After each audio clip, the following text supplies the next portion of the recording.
Hello friends, எப்படி இருக்கீங்க எல்லோரும்? வாங்க இன்றைக்கி நம்ம சூப்பரான ஒரு வீடியோ தான் பார்க்க போகிறோம். ரொம்பவே இன்ட்ரெஸ்டிங்கான வீடியோ. நம்ம வீட்டில் இருக்க எல்லா பெண்களுமே வீட்டில் எல்லா ஒர்க்கும் செஞ்சுட்டு பசங்கள்லாம் ஸ்கூலுக்கு அனுப்பிச்சிட்டு இருக்க டைமில் நம்மளே நம்மளோட ப்ளவுஸை ஸ்டிச் பண்ணுறது எப்படின்ற வீடியோவை நம்ம இப்போ ஃபுல்லாக பார்க்க போகிறோம். வாங்க, ரொம்பவே இன்ட்ரெஸ்ட்டாக இருக்க போது வீடியோவை ஸ்கிப் பண்ணாமல் பார்க்கலாம். வாங்க இப்போ வீடியோக்குள்ளே போகலாம்.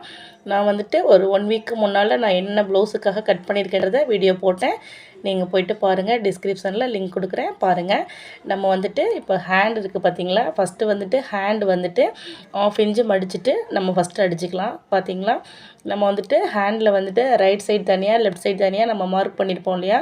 இப்போ ஒரு ஹேண்டையும் 1/2 இன்ச் அளவுக்கு இது போல் அழகாக மடித்து நீட்டாக அடிச்சிருங்க. பார்த்தீங்களா? 2 ஹேண்டையும் நீங்கள் இது போல் நீட்டாக அடித்து விட்டுருங்க. கொஞ்சம் கூட சுருக்கம் வராமல் இந்த மாதிரி பர்ஃபெக்டாக அடிச்சிருங்க. நீங்கள் ஸ்டிச் பண்ணுறதுக்கு முன்னாடி நீங்கள் டைரெக்டாக நம்ம ப்ளவுஸில் ஸ்டிச் பண்ணக்கூடாது. எக்ஸ்ட்ரா ஒரு கிளாத்தில் ஸ்டிச்சிங் எப்படி வருதுன்னு செக் பண்ணி பார்த்துட்டு தான் நம்ம இது போல் அடிக்கணும். பாருங்கள், நம்ம இந்த மாதிரி பர்ஃபெக்டாக நம்ம அடிச்சிட்டோம் இல்லையா? அடுத்ததாக நம்ம பேக் சைடு கிளாத்து, அதாவது முதுகு கிளாத் இருக்குது பார்த்தீங்களா? அந்த கட் பண்ண கிளாத்தில் நம்ம 1/2 இன்ச் அளவுக்கு நம்ம அதையும் கட் பண்ண போகிறோம். கட் பண்ணதை நம்ம அடிக்க போகிறோம். 1/2 இன்ச்சு மட்டும் அடிச்சுட்டு அதுக்கப்புறமா நம்ம 1/2 இன்ச் அளவு எடுத்துருப்போம் இல்லையா? அந்த அளவு எடுத்ததை அந்த லைனில் மடிச்சுட்டு அழகாக அதையும் நம்ம அடிக்க போகிறோம். பாருங்கள், கரெக்டாக 1.5 இன்ச்சு நம்ம அளந்ததை நம்ம கரெக்டாக அடிக்கிறோம். எக்ஸ்ட்ராலாம் அடிக்கக்கூடாது. இது போல் நீட்டாக பர்ஃபெக்டாக அடிங்க. பொறுமையாக அடிங்க, அவசரப்படாதீங்க. ஒரு ப்ளவுஸ் தைக்கிறதுனா அவ்வளோ ஈஸி கிடையாது. நம்ம பொறுமையாக நம்ம ஸ்டிச் பண்ணோம் அப்படின்னா ஈஸி. பார்த்தீங்களா? நான் பேக் சைடு அந்த 1/2 இன்ச்சை மடித்து அழகாக தைச்சிட்டு வந்துட்டேன். அடுத்தது நம்ம என்ன பார்க்கலாம் அப்படின்னா, நம்மளோட ஓல்டு ப்ளவுஸை வச்சுட்டு என்ன பண்ணலான்னா, நம்ம டாட் பிடிக்க போகிறோம். பின்னாடி டாட் பிடிக்கிறது, முதுகு பக்கம் 2 டாட் பிடிச்சிருப்பாங்க பார்த்தீங்களா? அதுதான் இப்போ எப்படி பிடிக்கலான்னு பார்க்கலாம். ப்ளவுஸை வச்சுட்டு அழகாக மார்க் பண்ணிவிட்டு அது எத்தனை லெங்த் இருக்குதுன்னு பாருங்கள். பார்த்தீங்களா? 4.5 இருக்குது பார்த்தீங்களா? இது நீங்கள் அழகாக மெஷர்மெண்ட் பண்ணிவிட்டு தான் நீங்கள் பண்ணணும். பார்த்தீங்களா? டேப்பில் அழகாக அளந்துட்டு சாக் வச்சுட்டு ஒரு மார்க் பண்ணிவிட்டு ஒரு ஸ்கேல் வச்சு லைன் போட்டுடலாம். அவ்வளோதான். இந்த மாதிரி மெத்தடில் நீங்கள் ட்ரை பண்ணி போடுங்க. கொஞ்சம் கூட உங்களுக்கு மிஸ்டேக்கே வராது. ரொம்ப பர்ஃபெக்டாக உங்களாலையும் ப்ளவுஸ் ஸ்டிச் பண்ண முடியும். பாருங்கள், மார்க் பண்ணியாச்சு. நம்ம ஸ்கேல் வச்சு நம்ம 2 சைடும் நம்ம டாட் பிடிக்க போகிறோம் இல்லையா?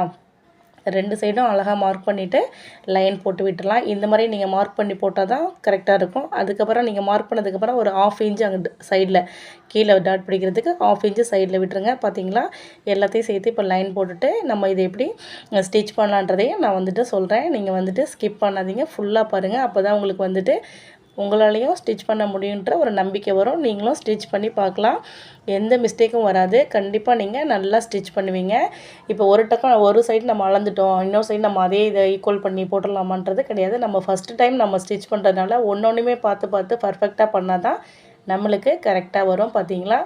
இதுவுமே ஸ்கேல் வச்சுட்டு அளந்துட்டு அழகாக லைன் போட்டுருங்க. இப்போ இந்த லைன் போட்டதை நம்ம எப்படி டாட் பிடிக்கலான்றதை பாருங்கள்.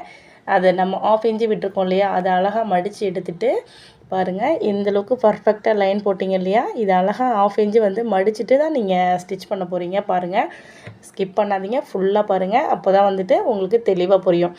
இந்த 1/2 இன்ச்சை அப்படியே மடித்து விட்டுட்டு அந்த லைன் அடிச்சிருங்க. பார்த்தீங்களா? நேராக அடித்து விடுங்க. ரொம்பவே பர்ஃபெக்டாக வரும். உங்களாலையும் செய்ய முடியும் எல்லாமே. இப்போ டாட் பிடிச்சாச்சு. பார்த்தீங்களா? டாட் பிடிச்சது கரெக்டாக இருக்கான்னு பாருங்கள். அந்த டாட் பிடிச்ச இடத்துல 2 லைன் அடிச்சிருங்க. ஒரு ஸ்டிச்சிங் மட்டும் போடாதீங்க, 2 லைன் அடிச்சிருங்க. அப்போ தான் பிரியாமல் இருக்கும். பார்த்தீங்களா? பேக் சைடு நீட்டாக வந்துருச்சு. பார்த்தீங்களா? அவ்வளோதாங்க, நம்மளோட பேக் சைடு ப்ளவுஸில் டாட் பிடிச்சாச்சு. இப்போ ஃப்ரண்ட் சைடுக்கு வந்தாச்சு. ஃப்ரண்ட் சைடில் ஊக் டாட் பிடிக்க போகிறோம். பார்த்தீங்களா? First centre dot, hook dot, armhole dot, மொத்தம் 3 டாட்டு பிடிக்கணும். 3 டாட்டில் நம்ம மார்க் பண்ணியிருக்கோம் பார்த்தீங்களா? அந்த மார்க் பண்ணதை ஃபஸ்ட்டு இது போல் ஸ்டிச் பண்ணிக்கணும்.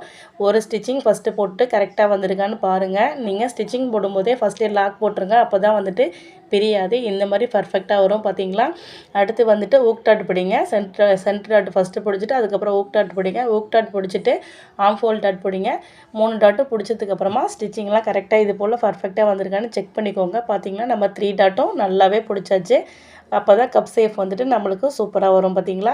இது நார்மல் ப்ளவுஸ் அப்படின்றதுனால உங்களுக்கு தெரில. பாருங்கள், எந்தளவுக்கு 2 சைடும் நீங்கள் பிடிச்சிட்டு வந்துடுங்க. 3 டாட்டையும் பிடிச்சிட்டு வந்துடுங்க. அதுக்கப்புறமா என்ன ஸ்டெப் பார்த்தீங்கன்னா, நம்ம பட்டிக்கு கிளாத் கட் பண்ணி வச்சுருக்கோம் இல்லையா? அதை ஜாயின் பண்ண போகிறோம். உள்பட்டியும் நான் ஏன் வேறு கலரில் வச்சுருக்கேன்னா உங்களுக்கு டிஃப்ரெண்ட் தெரியாது இல்லையா? ஸோ அதனால் நான் வேறு கலரில் வச்சுருக்கேன். பிங்க் கலர் வந்து உள்பட்டி, ரெட் கலர் வந்துட்டு வெளிப்பட்டி. இப்போ வந்துட்டு உள்பட்டியை வந்துட்டு உள்ற வச்சுட்டு வெளிப்பட்டியை வெளில வச்சுட்டு சென்டரில் வந்து கிளாத் வச்சுருங்க. 3தையும் ஒன்றா வச்சுட்டு பின் பண்ணிவிட்டு அழகாக வந்துட்டு ஸ்டிச்சிங் விடுங்க. இப்போ நம்ம டாட் பிடிச்சது சென்டரில் இருக்குது பார்த்தீங்களா, இதை லைட்டாக மடித்து விட்டுருங்க. பார்த்தீங்களா, புரியுதா? இப்போ வந்துட்டு நம்ம சென்டரில் டாட் பிடிச்சதை மடித்து விட்டால் தான் நம்மளுக்கு அந்த ஸ்டிச்சிங் போர்டு அழகாக வரும். பாருங்கள், நான் காமிக்கிறேன். இப்போது ஸ்டிச்சிங்கை வந்துட்டு லைனாக அழகாக ஒரு 1/2 இன்ச் அளவுக்கு நம்ம ஸ்டிச் பண்ணால் போதும். ரொம்ப ரொம்ப பர்ஃபெக்டாக இருக்கும். பாருங்கள், இந்த அளவுக்கு நீட்டாக பண்ணணும்னா நீங்கள் பொறுமையாக செய்யுங்க, அவசரப்படாதீங்க. இதுதான் வந்துட்டு உள்பக்கம். இப்போ பார்த்தீங்களா, உள்பட்டி வெளிப்பட்டி ரெண்டையும் ஒன்றா சேர்த்துட்டு இப்போ மேல் பக்கமாக நம்ம வந்து ஒரு ஸ்டிச்சிங் போட போகிறோம். இது வந்துட்டு ஏன் போடுறோம் அப்படின்னா, இது போட்டால் தான் நம்மளுக்கு வந்துட்டு ஸ்ட்ராங்காக இருக்கும். இல்லைன்னா ஒரு மாதிரி கிளாத்து நழுவிட்டே இருக்கும். ஸோ நீங்கள் வந்துட்டு மேலே வந்துட்டு ஸ்டிச்சிங் போட்டுருங்க. பாருங்கள், உள்ள கிளாத்து வந்துட்டு நம்மளுக்கு வெளில தைச்சதே தெரியாது. இருக்கும் பாருங்கள். நம்ம ஸ்டிச் பண்ணது எல்லாமே கிளாத்து உள்றதாக இருக்கும். பார்த்தீங்களா, இதெல்லாம் உள்ளே போயிடும். நம்ம வெளிப்பட்டியும் உள்பட்டியும் தான் தெரியும். பார்த்தீங்களா, நீட்டாக இருக்கும். பார்த்தீங்களா, இந்த மெத்தடில் நீங்கள் ட்ரை பண்ணிங்கன்னா உங்களோட ப்ளவுஸு ரொம்ப ரொம்ப சூப்பராக பர்ஃபெக்டாக இருக்கும். நம்ம ஒரு சைடு பட்டிக்கு அடிச்சிட்டோம் இல்லையா, அதே போல் இன்னொரு சைடும் நம்ம வந்துட்டு பட்டிக்கு அடிச்சிடலாம். அப்போ இடையில என்னோடய நூல் வந்துட்டு கட் ஆகிடுச்சா, ஸோ அதையும் நம்ம மாட்டி விட்டுட்டு நம்ம ஸ்டிச் பண்ணுறதுன்னு எப்படின்னு பார்த்துடலாம். பாருங்கள், நம்ம இன்னொரு சைடும் அடிச்சுட்டு வந்தாச்சு. இது போல் பர்ஃபெக்டாக அடிங்க, நீட்டாக அடிங்க, பொறுமையாக அடிங்க. அதுக்கப்புறம் நம்ம அடித்ததுக்கப்புறமா நெக்ஸ்ட்டு ஸ்டெப் என்னென்னு பார்த்தீங்கன்னா, ஓல்டு ப்ளவுஸை வச்சுட்டு அதோட பட்டியோட லெங்க்த்து, வித்து, அகலம், நீளம் ரெண்டுத்தையுமே மார்க் பண்ணுங்கள். 1 பை 1 நீங்கள் மார்க் பண்ணிவிட்டு பொறுமையாக இது பண்ணுங்கள். ஒரு சைடு மார்க் பண்ணிவிட்டு அப்படியே விட்டுறாதீங்க. சென்டரில் மார்க் பண்ணுங்கள், லாஸ்ட்டில் மார்க் பண்ணுங்கள். எல்லாத்தையும் மார்க் பண்ணிவிட்டு மொத்தத்தில் 3 டாட் மார்க் பண்ணிவிட்டு அதுக்கப்புறமா நம்ம வந்துட்டு ஸ்கேலில் வச்சு கோடு போட்டுடலாம். பாருங்கள், நல்லாவே கரெக்டாக பர்ஃபெக்டாக பண்ணிங்கன்னா உங்களுக்கும் சூப்பராக வரும் ப்ளவுஸு. பார்த்தீங்களா, இப்போ டேப் வச்சுட்டு நம்ம அழகாக அளந்துட்டோம். நீளம் அகலம் எல்லாத்தையும் அளந்துட்டு சாக் போட்டுட்டு அதில் ஸ்கேல் வச்சுட்டு கோடு போட போகிறோம். பாருங்கள், இந்த மாதிரி ஒரு ஈஸியான மெத்தடை நீங்களும் வீட்டில் ட்ரை பண்ணி பாருங்கள். எதுவுமே நீங்கள் ஸ்கிப் பண்ணாமல் பார்த்தா தான் உங்களாலேயும் ஃபுல்லாக பர்ஃபெக்டான ஒரு ப்ளவுஸ் ஸ்டிச் பண்ண முடியும்.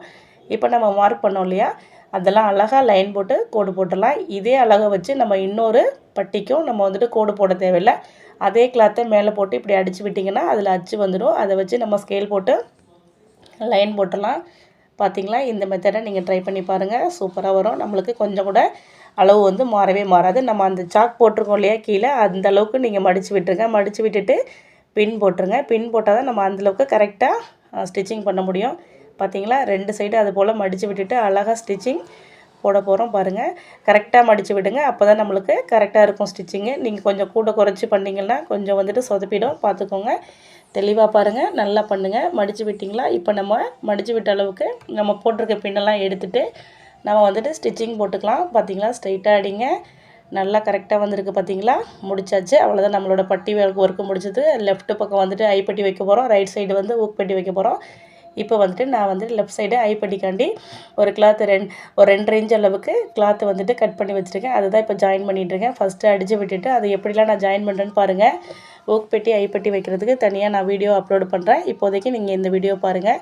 பார்த்தீங்களா, நீங்கள் அந்த லெஃப்ட் சைடு ஐப்பட்டி வைக்கும்போது அழகாக மடித்து விட்டுட்டு பர்ஃபெக்டாக நீட்டாக வைங்க. அப்போ தான் வந்துட்டு தையல் வந்து நீட்டாக வரும் உங்களுக்கு. இப்போ சில கிளாத் வந்துட்டு பிஞ்சிட்டு வரும் இல்லையா, அந்த மாதிரிலாம் இல்லாமல் காட்டன் கிளாத்தாக இருந்தால் நீட்டாக வரும். பார்த்திங்களா, இந்த மாதிரி இடையில ஒரு லைன் ஏன் போடுறோம் அப்படின்னா, அங்கே தான் நம்ம வந்துட்டு பார் கட்டுவோம், அதனால தான். பார்த்திங்களா, இப்போ வந்துட்டு ஊக்பட்டி லெஃப்ட் சைடு வந்துட்டு ஐப்பட்டி ரெடி ஆகிட்டு இப்போ ஊக்பட்டி ரெடி பண்ணிகிட்ருக்கேன். ஊக்பட்டி ரெடி பண்ணுறதுக்கு ஒரு ஸ்டிச்சிங் முடிச்சுட்டு அது மேல் தையல் ஒன்று போடணும். மேல் தையல் போட்டுட்டு அதை நம்ம வந்து மடித்து விட்டு அடிக்க போகிறோம். பாருங்கள், எப்படி மடிக்கிறோன்னா, இப்போ வந்து ஊக்பெட்டிக்கு வந்துட்டு ஒரு போல்டு ஃபஸ்ட்டு 1 டைம் போல்டு பண்ணிவிட்டு அப்படியே விட்டு அடிக்கக்கூடாது. ஒரு போல்டு பண்ணிவிட்டு நார்மலாக பண்ணிவிட்டு திரும்பி கிளாத்துக்குள்ளே இன்னொரு வாட்டி போல்டு பண்ணணும். மொத்தமே 2 டைம் வந்து போல்டு பண்ணணும். 2 டைம் போல்டு பண்ணால் தான் ஊக்பெட்டிக்கு ஸ்ட்ராங்காக இருக்கும். அப்படி தான் ஸ்டிச் பண்ணணும். நீங்கள் இந்த மெத்தடில் ட்ரை பண்ணி பாருங்கள். இதுதான் நம்ம வந்து ஸ்டிச்சிங்கோட ஐடியா. இந்த ஐடியாவை நீங்கள் ஃபாலோ பண்ணால் தான் உங்களுக்கு ஊக்பெட்டி பர்ஃபெக்டாக வரும். நீங்கள் வந்து லெஃப்ட் சைடு ஐப்பட்டி மாதிரியே ஊக்பெட்டியும் வச்சுட்டு எங்களுக்கு ப்ளவுஸ் நல்லா வரல, நீங்கள் சொன்னது நல்லா இல்லை அப்படிலாம் சொல்லக்கூடாது. 2 டைம் வந்துட்டு ஊக்பெட்டிக்கு போல்டு பண்ணுங்கள். பார்த்தீங்களா, இது மாதிரி 2 டைம் போல்டு பண்ணிவிட்டு அழகாக ஸ்டிச்சிங் நேராக கொடுங்க. பார்த்தீங்களா, இது போல் நீங்கள் ஸ்டிச்சிங் கொடுத்தா தான் கரெக்டாக வரும். அதுக்கப்புறமா இதை அப்படியே விட்டுறாதீங்க. இப்போ நம்ம ஊக்பெட்டி ஐப்பட்டி வச்சாச்சு. இந்த கீழே உள்ள லைன்லாம் என்ன பண்ணுறதுன்னா, கீழே ஒரு ஸ்டிச்சிங் கொடுங்க. கீழே ஸ்டிச்சிங் கொடுத்து அதை சென்டரில் எடுத்துகிட்டு வாங்க. சென்டரில் எடுத்துகிட்டு வந்தால் தான் அது வந்து நம்ம கொக்கி கட்டுறதுக்கு லைனாக இருக்கும். பார்த்திங்களா, அந்த கொக்கி கட்டுற லைனை தான் பாருங்கள். சென்டரில் ஒரு டாட்டு லைன் போட்டாச்சு. நல்லா பர்ஃபெக்டாக அடிச்சுட்டு வந்தாச்சு. பார்த்திங்களா, இப்படி தான் நீங்களும் அடிக்கணும். இந்த மாதிரி பர்ஃபெக்டாக லெஃப்ட் சைடு ஐப்பட்டியும் ரைட் சைடு ஊக்பட்டியும் வச்சுட்டு பர்ஃபெக்டாக எடுத்துகிட்டு வந்தாச்சு. பார்த்திங்களா, நம்மளோட ப்ளவுஸை வந்துட்டு இன்னும் வந்துட்டு ஜாயின் பண்ணுறது எப்படி, பின்னாடி ஷோல்டர் ஜாயிண்ட் எப்படி, அதுக்கப்புறம் வந்துட்டு கிராஸ் பீஸ்லாம் எப்படி ஜாயின் பண்ணுறேன்னு நம்ம வந்துட்டு நெக்ஸ்ட் வீடியோவில் பார்க்கலாம். இந்த வீடியோவில் இதை பாருங்கள். நெக்ஸ்ட் வீடியோவில் நான் அப்லோட் பண்ணுறேன். இந்த வீடியோ பிடிச்சிருந்தா கண்டிப்பாக லைக் பண்ணுங்கள், சப்ஸ்கிரைப் பண்ண மறக்காதீங்க, ஃப்ரெண்ட்ஸுங்களுக்கு ஷேர் பண்ணுங்கள். தேங்க்யூ ஃபார் வாட்சிங். நம்ம நெக்ஸ்ட்டு ஒரு வீடியோவில் ஃபுல்லாக பார்க்கலாம். தேங்க்யூ.